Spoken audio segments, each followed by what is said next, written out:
All right, everyone. Welcome to the show. Joe and Mike back again, buildassetsonline.com. We have a very special topic today. We're going to be talking about financial independence, retire early, aka FIRE, how you can do it in 5 years.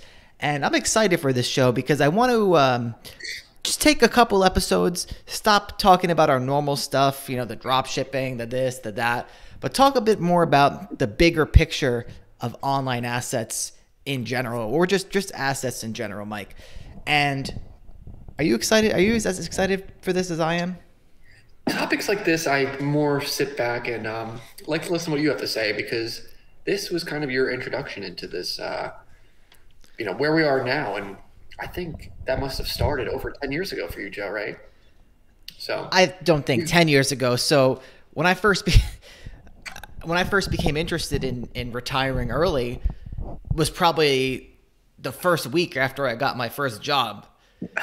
So that was probably around 2014 or so, and then didn't really get rolling into online business in 2000 until 2015, 2016. But first, Mike, I want to just define what FIRE is real quick and like kind of the formula behind it. So people in the air quotes FIRE movement, they talk about this 4% rule. And this 4% rule is basically if you have $1 million invested in like index funds or maybe like some sort of real estate or something, rental income, you can basically withdraw 4% a year. So if you have $1 million invested, you have $40,000 a year to live off of. And the thing is that if you have a normal job, I don't think it's that difficult to hit this goal. And that's number one. And number two is that unless you're like a single person and you don't plan on having a family and you want to live like some sort of really frugal lifestyle, there's nothing wrong with that. But I think for most people, it might not, even if you hit the $1 million mark and are getting $40,000 a year, as a family, I don't know if is that considered like the poverty line in America? I think for a family, I think it's for a family, yeah, something maybe around there, I think it's somewhere around there. So like the 30s. Yeah, yeah. So even if it's not at the line, it's still pretty close.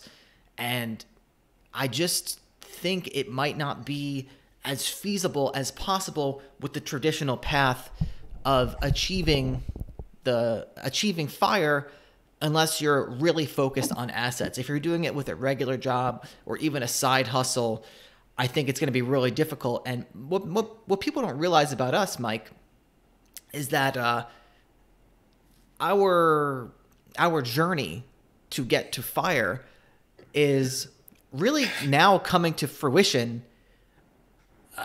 I would say this year, this year, because what we've been doing is, rather than just working jobs and all that, like we've been building up assets, and then our goal was to sell these assets and then create the FIRE fund, get our expenses really low. When you have a paid off house, your expenses are really low, which obviously facilitates less. If you have really low expenses, $40,000 without a rent payment, without a mortgage payment, goes a lot further than $40,000 without that. But I think the point I'm trying to make here, Mike, is that without the asset, without leaning in to the assets, Mike, I think it would be really difficult to hit that FIRE goal. Do you think you would be able to do it if you stuck on your career path? Well, maybe at the end of the career path, right? So you work 40 years, you're saving up, they're putting stuff in the IRAs and the what is it? SEC, no, 401k. And, that grows over time, obviously. So you have the compounding interest as a part of that. But I think that's just, it's a long time to be grinding just to, at the end of it, after the prime years of your life have gone. I was asking you, would you be able to achieve the RE part, the retire early part, if you just stuck on your... Well, not that early. Yeah, I mean, maybe you could do it if you had a really high paying job and, if you wanted to relocate to somewhere cheap, maybe you could do it. But it's just, it almost reminds me, Joe, of like the real estate cash flow type situation. Like you got to save up all this money to put a down payment down or buy a piece of property, and at the end of the day, you get like $200 out of the $200 a month out of the whole thing cash flow. Not to say that real estate isn't a good investment, but it just becomes it's so much money to gather up for a very small return cash flow wise that would inhibit the way that you want to live. Like, everyone has their different levels of how much they want to spend, what kind of life they want to live, stuff like that. You may be a little bit more frugal than me. I may want more money to, just do whatever. But so I think that's what we need to take into consideration. And just the fact that nowadays, I mean, when people were coming up with like the ideas of saving up for retirement and stuff like that, online business was not around. Online business is generally a very new creation. It's only been going for, 10 years was like the very, very beginning point of people starting to build assets online per se. And so now that this is kind of is an option, it almost doesn't make sense anymore to have to work maybe 10 years or 20 years just to build up, $1 million. And then now that $1 million is going to lead to a very small amount of cash flow that you need to be frugal about. So Yeah. that's my thoughts on it. And so I want to bring up an interesting point there, because at my first job, well, it was not really my first job, but the last job I had, it was at a publicly traded company. I don't even think they're around anymore, actually. But so my boss was really super into like moving up the corporate ladder. Like he was just last one in, the first one in the office, last one out, grinding. And he did and is doing really well for himself with that. But what you have to remember is that's like such a small percentage of people in that world that are capable of doing that. Not even that they're capable of doing that. There's only so much room to do that in the corporate world, because you're not going to, a bunch of people are not going to. It's a hierarchy. Yeah, it's a hierarchy. And with online business, so online business is, you mentioned how it's new and 20 to 30 years ago, whatever, it wouldn't have been around. People, well, I don't want to go too deep into this whole thing per se, but everyone knows that income inequality is a hot topic nowadays. But I truly believe that a big part of that is because of the internet. Because you have companies like Amazon, like Google, even financial companies that just have unlimited reach because of the internet. Because before, if you had a local company or a regional company, it's not like your decisions are going to hit on a global scale and then you're just going to have so much money coming towards you. So I think that is a big part of why that is happening. But the good news is, for everyday people, even if you're not Mark Zuckerberg, is that you can get in on the infinite leverage of the internet with online assets. And it's the, I guess, least risky and the safest path to financial independence, retire early. So it's a double-edged sword, but I just want to help spread the knowledge that it's you could do it. It's open for everyone. Even if you have, even if you're broke right now, there are things you can do to start building your online asset portfolio to get into that. I think when we started doing this stuff, like, we were generally not very wealthy. We started with a few $1,000s in a bank account, and that was really it. But yeah, I mean, the main part of that is being able to keep your expenses low, or, because what is wealth, right? To me, wealth is a high amount of income compared to your expenses. If you're drowning in expenses and, you're making a lot of money back, a lot of money that you can pay all those off, but at the end of the day, you're only taking home, a little bit that you can put in your pocket or put away in savings and stuff like that, then what are you really doing? So yeah, I think that, when it comes down to business, the best way to actually be successful in business is not to need the business to be successful, because then you wind up doing things out of scarcity, and you're doing things just in a different mindset, versus we've seen so many businesses that we've put time into, or maybe we've been able to take more risks or do things in a particular way that, we are able to be more patient And as a result of that, we were rewarded, and we actually were able to take the time and to learn things, because like if the clock is ticking and you only have 1 year to really get a business right, or else, that's the problem with like loans and stuff, and why most businesses fail within a few years is because you got to get a loan. Now you have high expenses right off the bat. You have to pay your rent. You have to pay your employees. You have all these fixed costs out of the gate, and you need to figure out how to actually come up from under those. And if you can't, then you're already screwed. If you can't do that within a couple of years in a more traditional business, then yeah, you're going to go under. But with an online business, it's kind of like the new local business, the new corner store, because it's very small compared to some of, a big corporation, but it's like the corner store of the digital world now, because we now can access everyone that the big corporations are accessing, but we're doing it on a much smaller scale, but it's still enough to, feed a family and live a very nice life. Yeah, and it's without the same risk as a corner store, because you can own multiple small online businesses with much less overhead and manage them all at the same time without really doing anything. Yeah. Corner store, you got to have hours. Someone's got to show up there, all that stuff. And, it's at risk of getting burned down, getting rioted.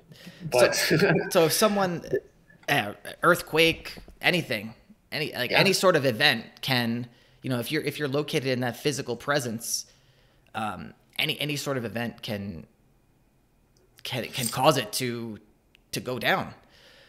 Yeah, and we're getting more into talking about the SEO stuff, even though we've been talking about it, we're gonna definitely start doing more and more of that type of content, because with done properly, it's like almost like a seed that you can plant, and then it grows after a year or two, and it's literally a money tree, because it really requires no maintenance.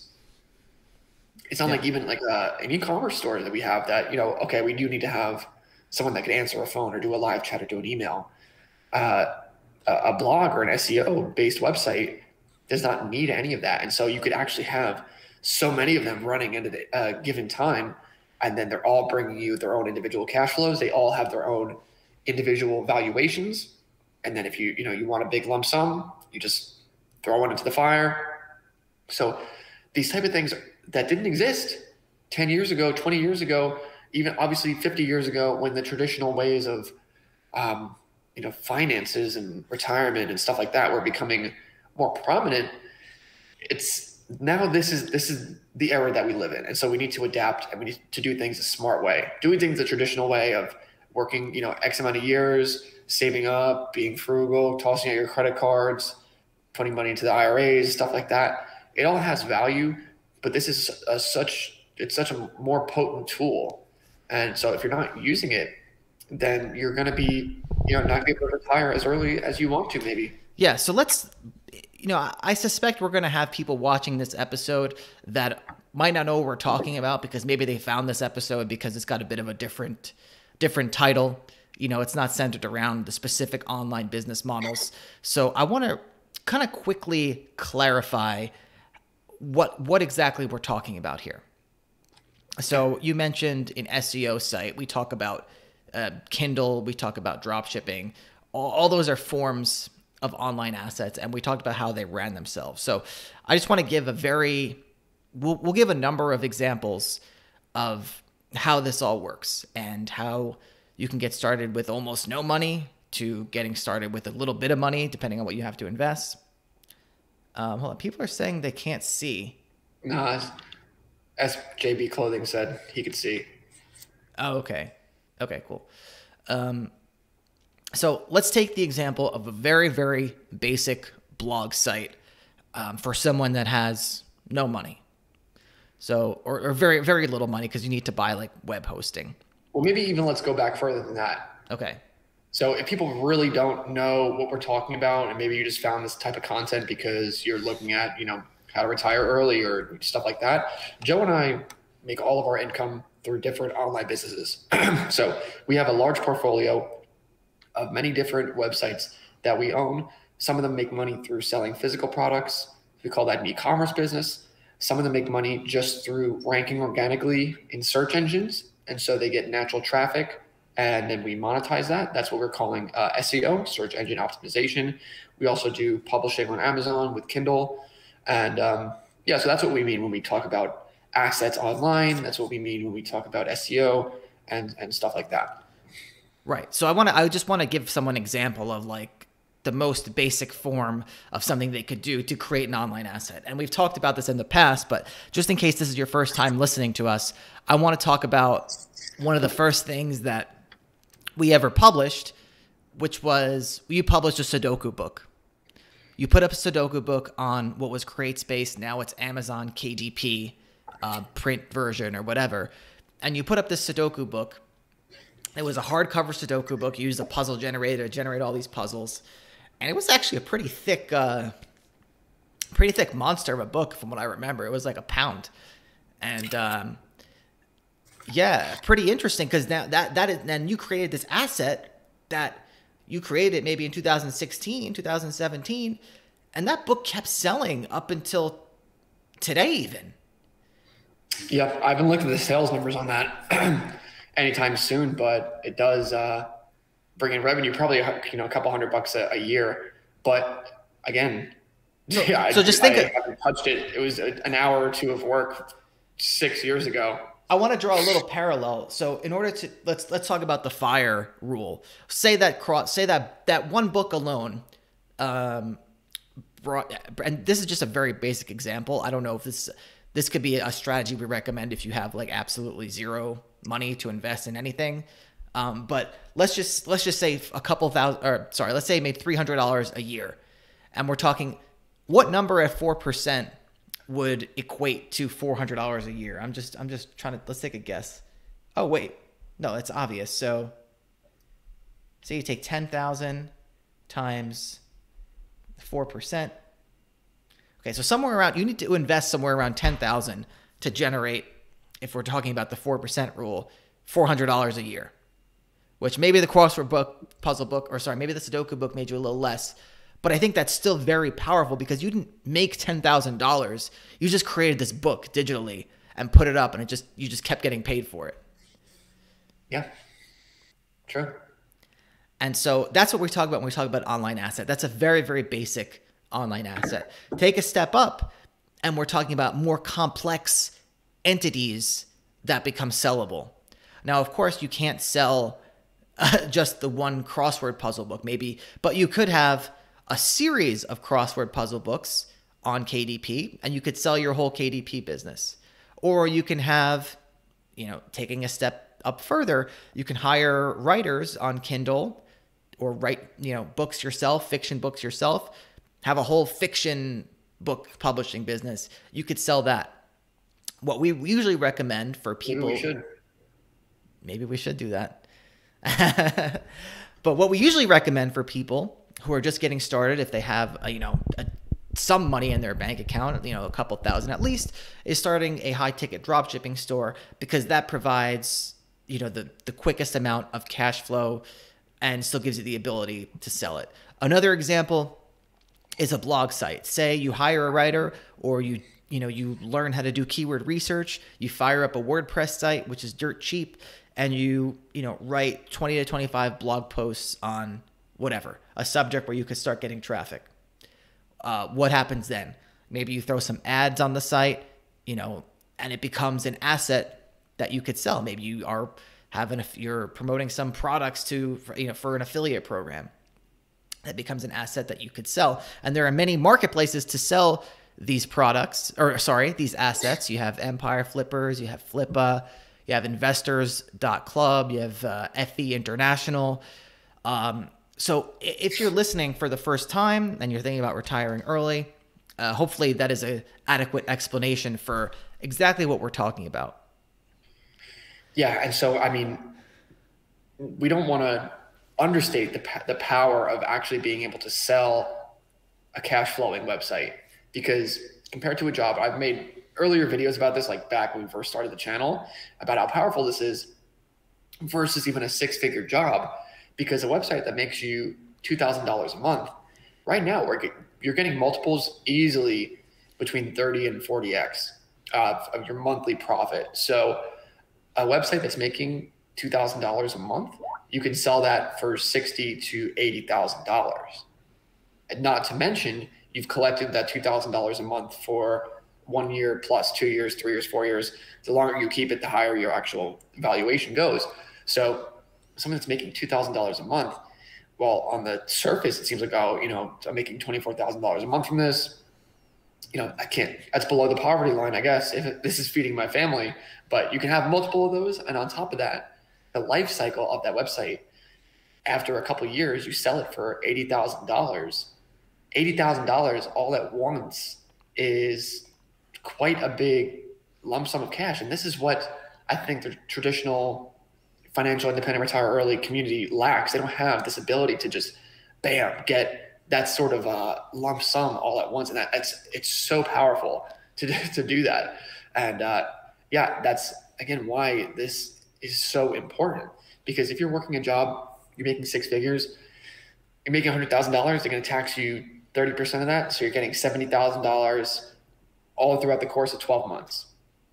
With this, you can continually save up, put money into an account, and then you can get a huge lump sum and throw it towards your house or do whatever you want. Yeah, exactly. And yeah, I think that's something that a lot of people who get into the financial independent retire early thing, maybe they can do it with regular jobs, but I think for a lot of people, it's just not feasible, because like you said, if you do have a family, or if even something bad happens along the way and you can't work, you can't earn a living. That's why assets are always more powerful than working, because assets pay you whether you're working or not. And of course, there are some forms of assets that are more passive, less passive than others, but in general, they require much less of your time than actually working a job, and that's what it's all about. Yeah, and if people want to put in the chat, like as far as their financial plans, it'd be interesting to get people's takes, because I know a lot of our audience comes to us through maybe they had different desires. Maybe they wanted to make a lot of money so that they can travel, or do more blingy things. And then we also have people who have families and that are doing things so that they can move back home, or do create more stability in their life. So I'd want to see that type of thing in the chat, because I think a lot of times the younger people are more the first option. They want the money to sort of get the benefit of it. Whereas the older people, as you get older, you want money to, protect yourself against risk. But yeah. And, we also discuss how we sell land online, which is not 100% an asset as we typically define it, but it's like kind of like little mini assets, each piece of land that you acquire if you do it at the right price. And so, for example, Joe, we'll have to make a video about this, but we were involved in a land deal, and we got an $80,000 commission just for finding the deal. So we didn't put any money into that. We didn't really do anything besides for just set the deal up, and then we got $80,000. So, we talk about generating a site that makes $2,000 a month, and then you can get $80,000 at the end for selling it. This is kind of another hack into that lump sum world with, just acquiring little pieces of real estate. And even if you're making six figures, like I have friends that make close to six figures or above six figures, and they were shocked when I told them that this happened, because even though it's not six figures, it's so much money all at once. And you'd have to be a dummy to see. Well, think about the time difference there. To make six figures, you gotta, that's after 365 days. Granted, you're not going to work every day, but your whole life revolves around the cycle of the weekday and the weekend and all that kind of stuff. Six figures is what? It would probably be like, what's the rule of thumb? Like $50 an hour times 2. I don't really know how it breaks down, honestly. I think that's kind of how it works. Like, take your hourly wage, multiply that by 2,000 or whatever, and that's what it is. You could look it up, but yeah, say you're making $50 an hour. and that's how you make 6 figures. It took you a whole year of $50 every hour, 8 hours, 40 hours a week to get $100,000. Whereas, and we're not saying this to brag at all. Our results are nothing special. People in all the business models that do better than us, but it's just about knowing how to leverage your time to make more. So people need to understand these concepts, and they need to hear about them to know that they exist and learn to master them. So the fact that we made $80,000, I mean, I spent maybe a couple hours on that, and you spent zero. Yeah. So. Well, I do want to actually talk about something related to that, because I think that when we talk about this stuff, it might seem like, oh, that only took us a few hours to do, and it took me 0 hours. But the truth is that, and this is why we encourage people to get started now, is that everything that we're doing now, the businesses we're selling now, these land deals you're talking about now, are all a culmination of everything that we've done and everything that we've learned since we started. And if I was working a job and I was just being so diligent about saving and investing, which you would have to be to hit the FIRE mark, I still wouldn't be anywhere close to where we're at now. And now our whole, I guess the master plan, or at least my master plan, is finally coming into fruition as we start to have these assets that we've built over time, and now we're starting to unload them.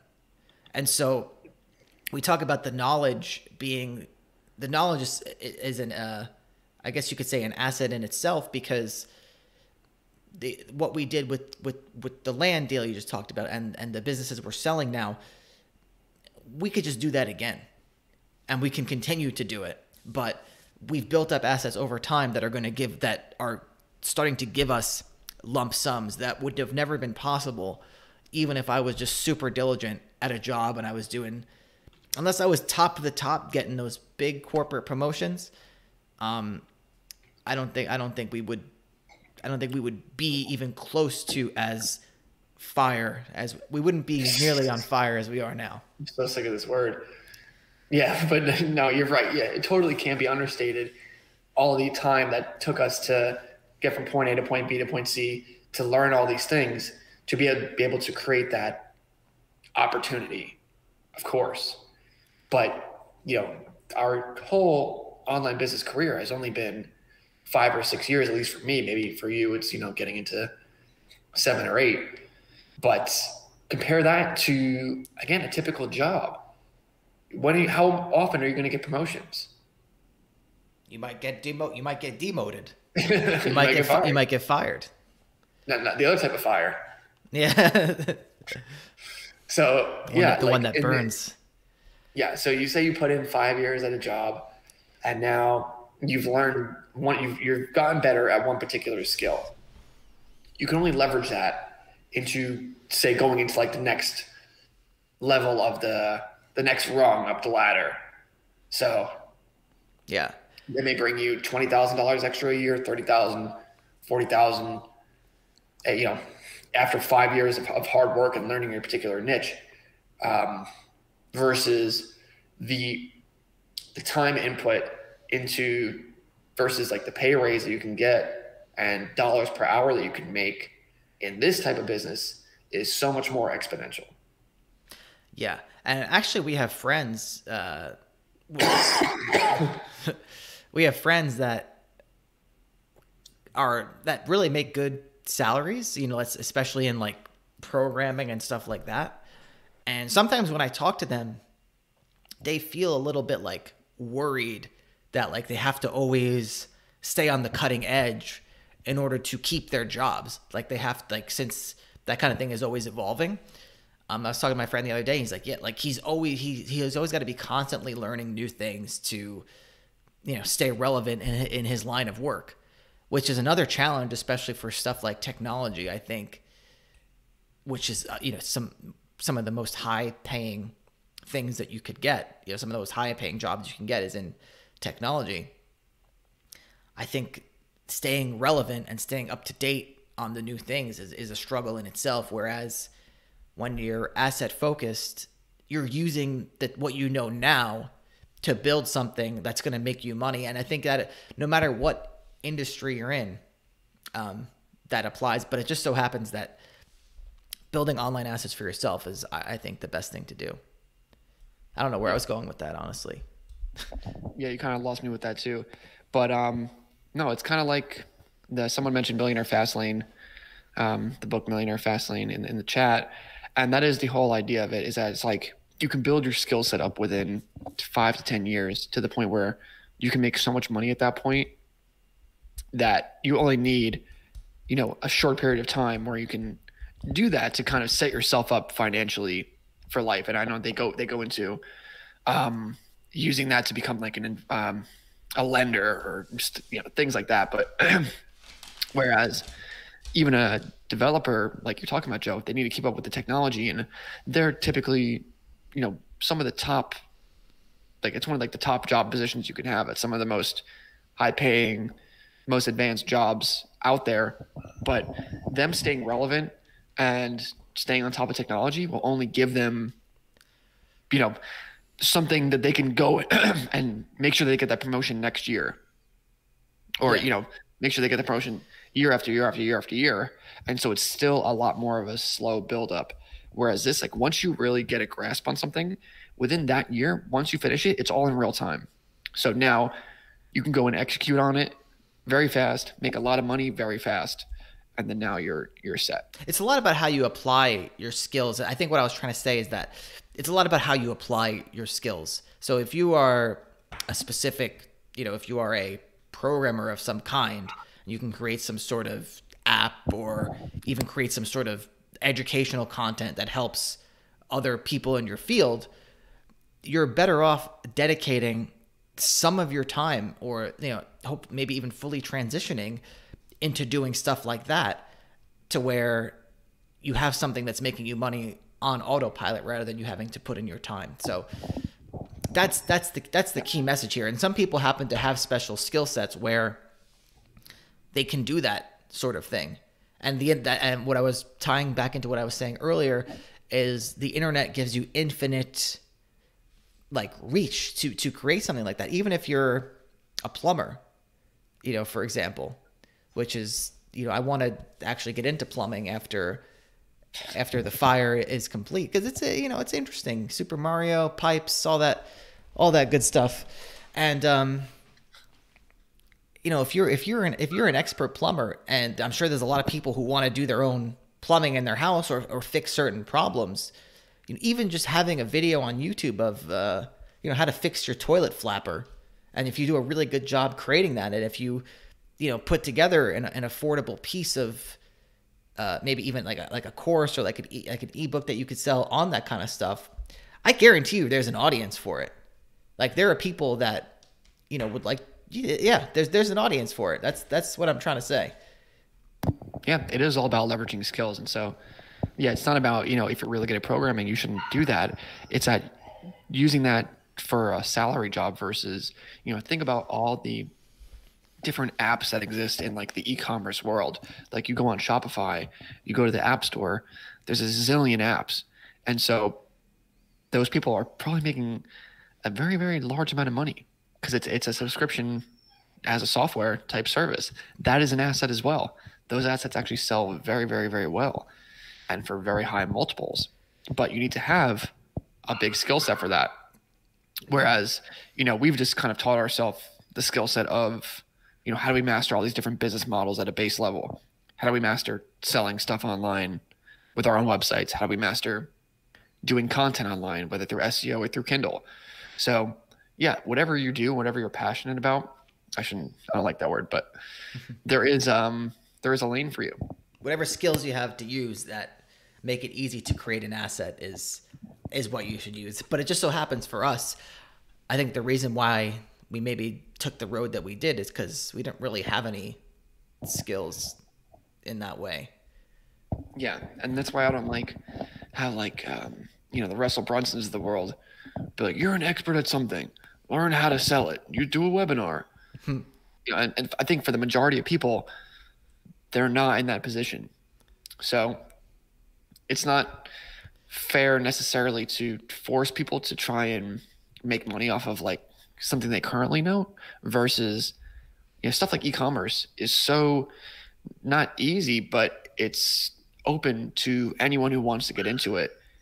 And so all you have to do is just master these type of faceless business models first, and then you can go and you can make your own brand. I think that's more of an advanced when you type when of you say concept. your own brand, I think you're talking about what we do now, right? You're saying like how we're talking here. You're not saying Well, like this is our leverage. This is us leveraging our expertise. The developer would be leveraging their expertise to make some sort of app or some sort of software as a service. But you know, it all started with us doing stuff that was more faceless with our e-commerce stores and our blog sites and stuff like that. Like those exist out in the internet, and you know, thousands and thousands of people go on them every day and they don't know who we are. So it's I think doing that is a lot more advantageous first, because it just, you know, it allows you to actually learn something first, and it doesn't have the type of pressure of creating your own business, it's your own idea. Like Yeah. if you're a beginner at something, like if you're a beginner at business, screw your own ideas. You Yeah. need to actually learn how business works first, and how like different forms of traffic work and selling and copywriting. There's so many layers to it that you might as well just practice first before you actually want to do like a passion project or leverage your expertise. And I think a key thing that I think people often overlook when they think about business, especially with online business, you don't have to hit it out of the park your first time. It's not like the corner store where you have a couple $1,000s in rent every month that you need to make to cover your expenses. All you got to do is make a website that makes a couple $100s or $1,000 a month, and you've already created an asset that you could sell. So Yeah, like I said, the $2,000 a month, you know, little website. It's not much, but that's actually a nice little piece of $80,000 that's kind of just sitting there waiting for you to sell it. but I think even lower. So for someone that, Yeah, sure, even lower. I'm just saying for someone to mentally wrap their head around the fact that you don't have to really knock it out of the park for your first online business, and you can have a website that makes a couple $100s a month. Some guy that I was talking to, actually he's from India, and you know he knows how to make blog sites, he knows how to make websites, and he's like, yeah, I'm just focused on making, because he doesn't have a lot of money. He's just focused on making small websites that make a couple $100s a month, flipping those, getting decent cash outs, maybe 10 to 15,000, and then rolling that into other stuff. So you can make a website. Not everyone, obviously, but I think most people who hold down any sort of job, even if it's a low skill job, if they put in the time to learn, they can learn to make a website that makes a couple $100s. And even if it takes them, I'm putting out some like worst case scenarios here. If you do things properly, it shouldn't take this long. But even if it takes you a few years to make a website, or even a year or two to make that makes a couple $100s, that's an achievement that you can really roll and build into more things because you've already done it. And it's not much different to make a website that makes a couple $100s as it is to a couple thousand. It's really not that much different. The first couple hundred, I would say, are the most difficult. Yeah. And to just kind of repeat the point that you said, when you make a website that makes a couple $100 a month, there's nothing stopping you from making another website that does the same thing. You've already learned the skill set, and now you can leverage it outside of yourself. Kind of goes back to some of the other points we were making about why you shouldn't be doing like your own brand or your own passion project, because it doesn't have that level of flexibility where you make a site, you screw it up, it's your practice site, yet at the end of the day, it's going to help you learn, it's going to help you learn profitably, and then you'll still be able to get a lump sum out of it. And now you can just copy and paste that over to something that's executed in a much better form. And then after several iterations of that, you're going to be really, really an expert at this, and you're going to be able to execute things and make a lot of money. Yeah, and I want to talk about one more thing before we start getting to the chat, so you guys can start leaving your questions. I think a lot of the big media at least in the United States, and actually I know in Australia, because my wife watches a lot of the Australian Shark Tank. The big media like Shark Tank, Australia, Dragon's Den, that's in the UK.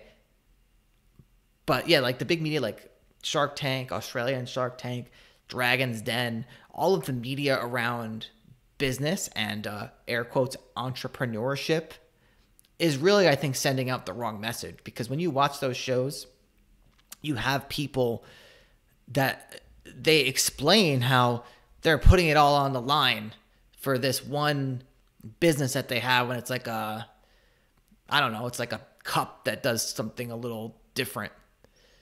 And they've borrowed money from friends and family, they've mortgaged their house, and then you have the successful guys oftentimes cheering them on, like, yeah, you're a hustler, man, you go get it, you know. And it's really the opposite of the way people should be thinking about it.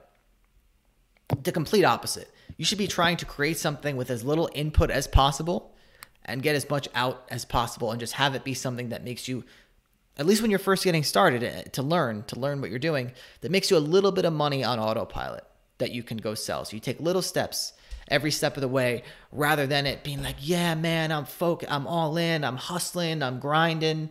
It's the complete opposite of what you should do in reality. Yeah, you hustle. You got all these people saying, just keep grinding it out, man. Just keep grinding it out. You quit your job, you leverage your house, you get money from other people, and then you go on Shark Tank. It's this big moment, and they're all like, yeah, this product is shit. It's like, well, yeah, like, oh, we could just, recreate this. What's to stop someone from just recreating this product? Yeah. And then you see him after the show, like, I know, I don't care what the sharks say. I'm not giving up. I know that I've created this great thing, blah, blah, blah, blah, blah. Yeah, I think getting too attached to a business is why so many businesses fail. You shouldn't have to be attached to a business. You should be able to just make one. And sorry if you can hear my dog, but you can just make one, and then you can move on and make another one, and then you move on and make another one. It's almost more like making an album, like being a band. You have your first album. It's all right. People start to notice you. Second album better, third album better. And then by the end of it, you found your sound, you're really good at what you're doing. And now it's just natural. You can't just be stuck on that one album for years and years and years and years. You have to put stuff out and then move on. Yeah. Yeah, exactly. All right. So let's read some of the comments. I got a hard stop at 4. So we'll read some of the comments, take some of the questions. Sean the Don asks, are you guys doing calls this time? Unfortunately not. I haven't figured it out yet to do it the right way. We have a bunch of people saying hi. Hot Garbage for Life says, this is in the wheelhouse of the Millionaire Fast Lane, the book you guys told me to check out. And yes, he is a Elite Fleet member, and he liked the recommendation. Marco? Hot Garbage for Life? Do you know who he is in the Elite Fleet? I don't know who he is. No, I don't know who he is. I remember recommending it to someone, but I don't. Oh, okay. He liked the recommendation, and he talked to. I have to look at the chat to remember.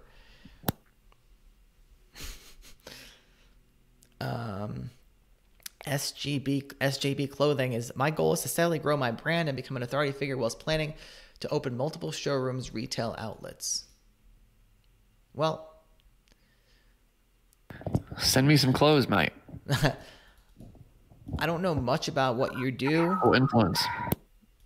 Yeah, if you want to do that. I don't know much about what you do, SJB Clothing, but I feel like, at least for me, that's kind of too ambitious, unless I guess I really liked clothing. But my goal is to get that fire going completely, and then be able to take bigger risks like that when it comes to retail outlets and showrooms and things like that. Take a big risk, like opening up a plumbing store in the middle of town.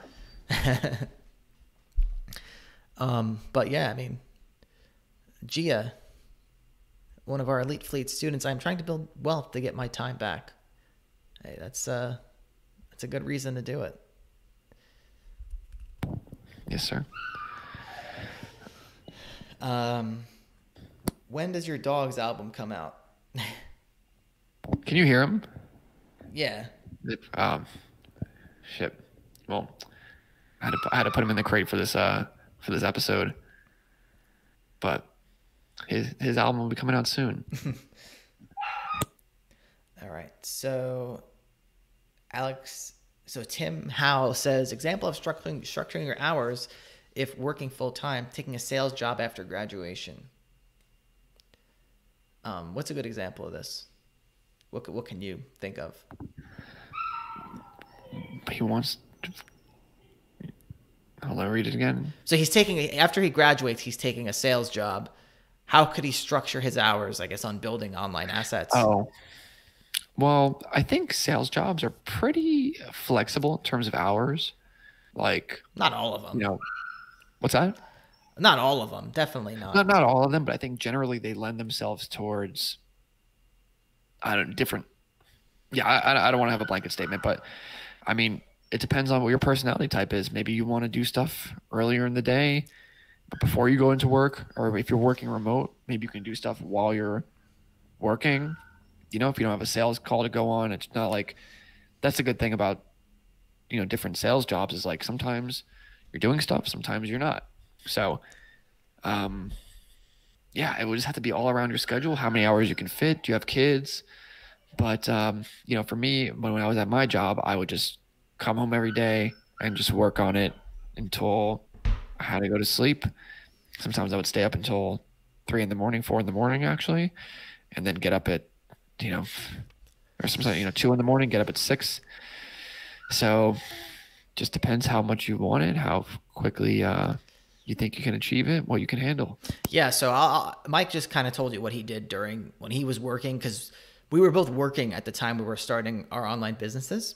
So when I was working, I was in retail arbitrage with Amazon FBA. I wouldn't really recommend that business model at all anymore, but the point is like when I wasn't working, I was doing FBA. Like it was just the point of where it was my lunch break. I would go around looking for products to flip on Amazon. It was after work. I'd be either packing or looking for stuff to flip on Amazon.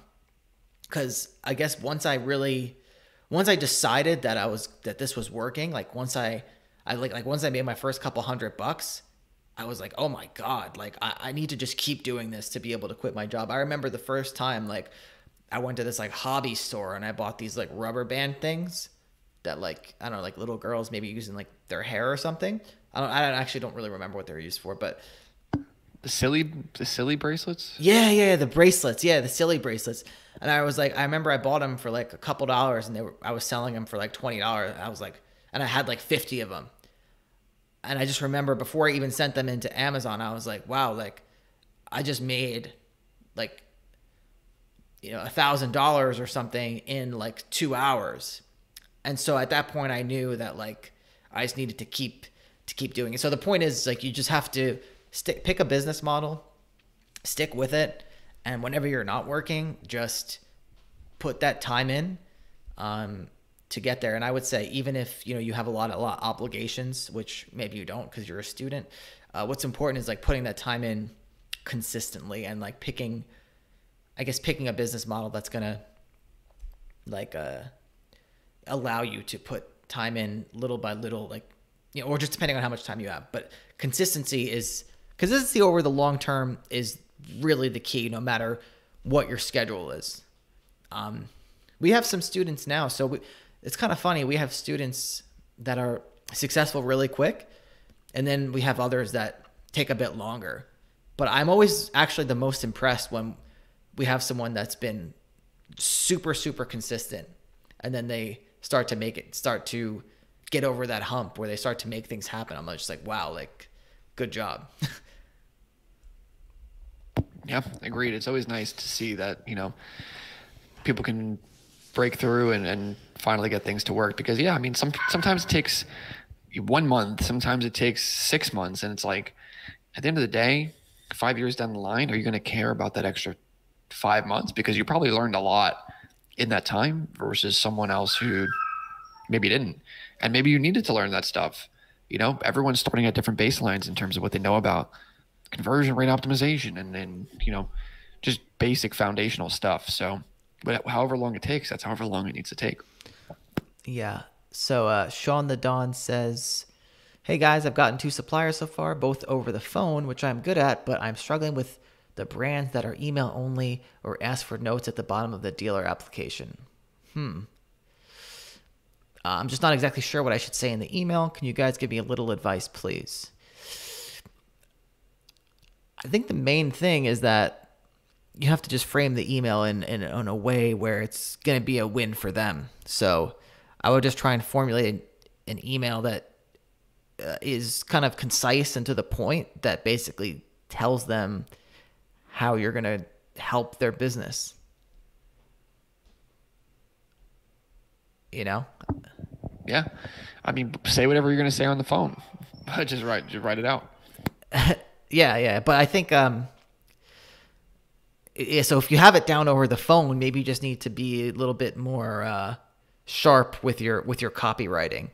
And one thing I found, I mean, I'm not like an expert emailer or anything like that, but one thing I know about text online is I feel like the less, the better. Like if you could just do like 3 bullet points and have it well spaced out. So like when you write something on the internet, like if you have 3 well spaced out ideas that have as little words as possible, people are not going to be like, oh, I'm going to just skip. I'm not good. When people see too much text, they're just like, all right, I'll look at this later, and they never look at it again. But when you keep things short and concise and it's easy to read, broken into nice sections, I think that actually makes some of the biggest difference in the world. Yeah, paragraph should be 1 to 2 sentences max. Yeah. In the online world. So what's going on, guys? I mean, Kane is a elite fleet student. I plan on selling some really high ticket products, but I actually eventually want to go into business with my old man to start to manufacture or import our own brands later. Would that be a good idea to start off first with the dropship store and then find winning products and try to build a brand on that product? I mean, yeah, I think if you're going to manufacture your own stuff, getting the ground level foundation of skills of creating the website, advertising the website, getting traffic is foundational. I would not do it in another way. I would not do it in the reverse order. Yeah, and then after you do the dropshipping, you'll have the exact keywords that convert for particular product types. So yeah, don't underestimate how powerful that is. Yeah. All right. Well, that's the end of the questions. I got another meeting. All right. Hard stop. You thought you escaped the corporate world. You thought you escaped the corporate world, but you just made it worse on yourself. Yeah. My bad. Now you got to do this stuff in your own home. Yeah. I regret it every day. Yeah. First one in, last one out. Yep. But it's so much easier when you do it. It's so much more motivating when you know that the stuff you're doing, it's so much easier to be the first one in, last one out, when the stuff that you're doing is going to make an impact on for the next like 5 years. Like you're putting your time into an asset, and it's not just like, oh, I just got paid less because I stayed more time and I have a salary. Yeah, and it's yours. It's your business. You get all the money out of it. And yeah, it's a lot easier to be excited about it and give it your all. Absolutely. So, thanks for tuning in, guys. All right. Well, don't forget to check out our web class, buildassetsonline.com/playbook. And exciting stuff coming for the future. I mean, once we hit we're really almost there. I mean, we really are there, but I think in the next year or two for Build Assets Online, I want to start, focusing. And once I have the time and the energy to put into it, we'll see if I have this. I want to focus on, creating a lot of in-depth tutorials for getting those little assets off the ground for YouTube. Like for people that don't even have, a couple $1,000s in the bank to get started. I think that would be a good way to give back. Over the next couple of years, that's going to take some planning, some time and all that. But yeah. Cool. I don't even know what I'm saying anymore. BuildAssetsOnline.com/playbook. Go get the free web class. Take it easy.